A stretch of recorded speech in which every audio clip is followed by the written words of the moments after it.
All right, hello and welcome to the woods behind the house. I'm at the camera trap that I've had set up for a couple of months here. This log fell down in the fall before this winter, and I put a trail cam on it and started getting foxes and a bobcat walking on the log. So I set up this camera trap targeting foxes and the bobcats, and it's been very successful. I've gotten a lot of photos of both, good ones and bad ones. I posted a fox photo recently and got this very kind comment from Diego Forrest, which is not his real name, by the way, and I know that because I just mailed him a print and it took like a month to get there and was lost in the mail. So I felt like I owed him an answer, but he said that this lighting in this one photo to him was what did he say, like a master class in lighting, and it was very kind.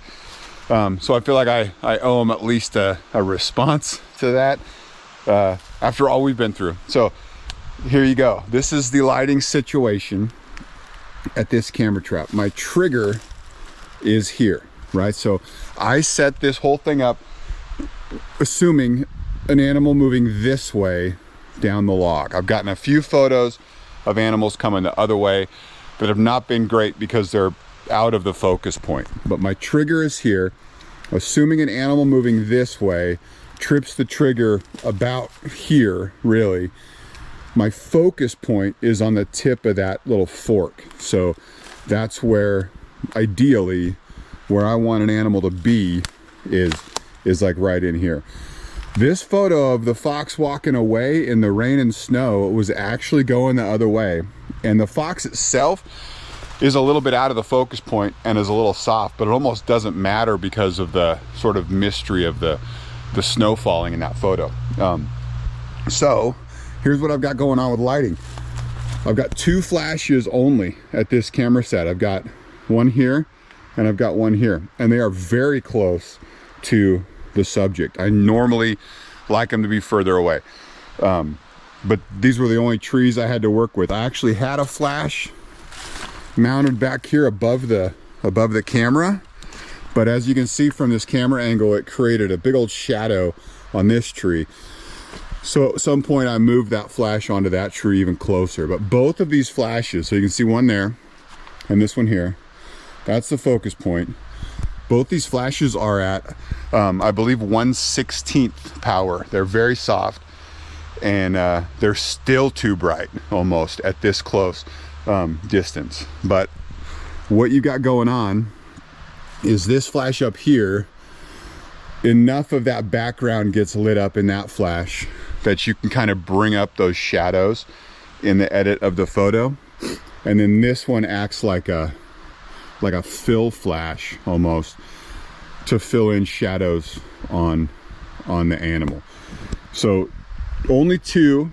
I normally like to use three, and if I had a third, I'd probably put it back there, shining more towards you, and it would probably be even lower as like a fill light. But I didn't have that option because of my other equipment is all being used. So this was what I set up, and it's created a sweet little pocket of light,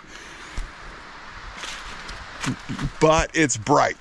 And I have actually brought the shadows down in the edit on every photo. I'm sorry, brought the highlights, the whites and the highlights way down in every photo that I've edited from this set. And I brought the shadows way up. And I think having trees, a little bit of twigs and green in the background to sort of give you the sense of where you're at helps a lot in a camera trap. When this is just all black, that kind of takes away from the image in some cases, I guess. The other thing I've noticed, these are both, they're Nikon SB28 speed lights, just in PVC plastic tubes. You can see the little flash in my little window in there. But there's nothing special about them. Everybody uses these same flashes. My opinion on these flashes is that the light from them is very cool. It's very like not a warm light. So I have increased the warmth in the edit of these photos also.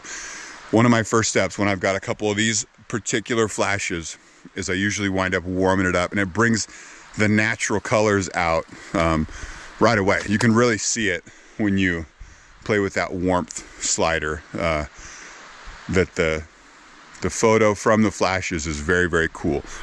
This particular photo with the snow falling, kind of a mix of snow and rain, I think it diffused the light a little bit also, and you've just got that atmosphere of all the light reflecting off of the snowflakes and raindrops. That's just luck of the draw. You know, that's not anything I did to make it special. That's just the moment being special. So happy to answer any questions if you got them, but that's what I got going on. Animal comes down the log, trips the trigger, and boom, that's what it sees. So I hope that clarifies. I want to give you as much of the lay of the land as possible, and I'll answer whatever you want, but that's the deal at this camera trap. So thanks for watching.